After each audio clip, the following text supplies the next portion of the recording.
Баяғыда Өмірбек деген бай болыпты. Байдың 3 қызы болыпты. Байдың кіші қызының аты Айша екен. Айшаның ай десе ауызы бар, күн десе көзі бар.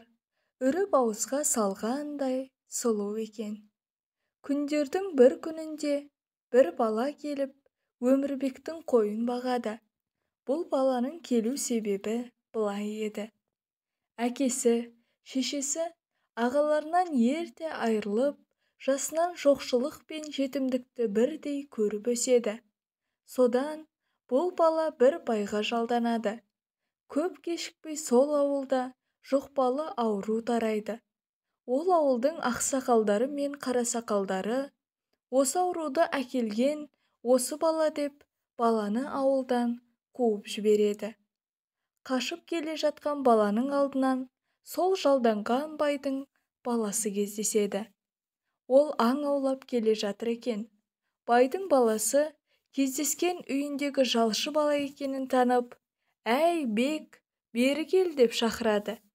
Содан жаңағы байдың баласы бекті шақырып алып, «Сен неге қашасың? Қайт ауылға» деп аттың бауырына алып сабай жөнеледі.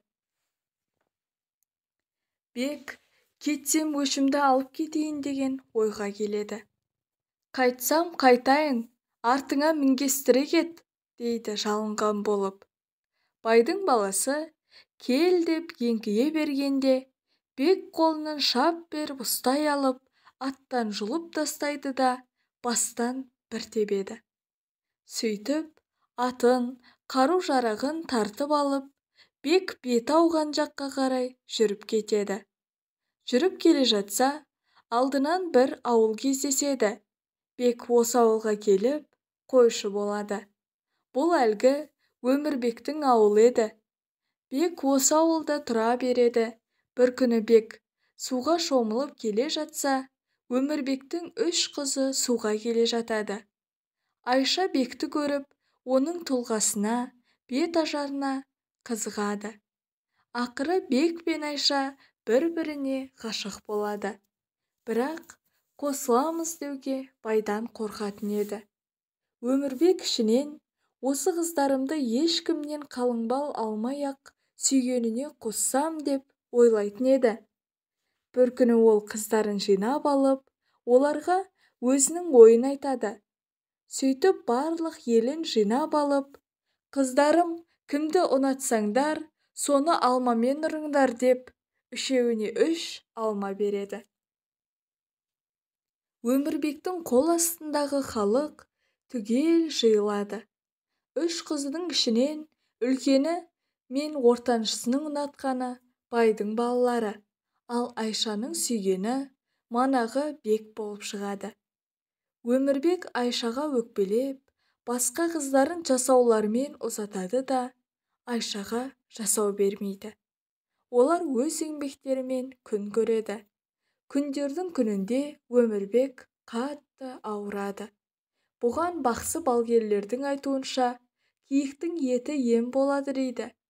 Осыны естіген бек аңға шығады. Өмірбектің бай күйеулері далада бекпен кездесе кетеді, бірақ бекті танымайды.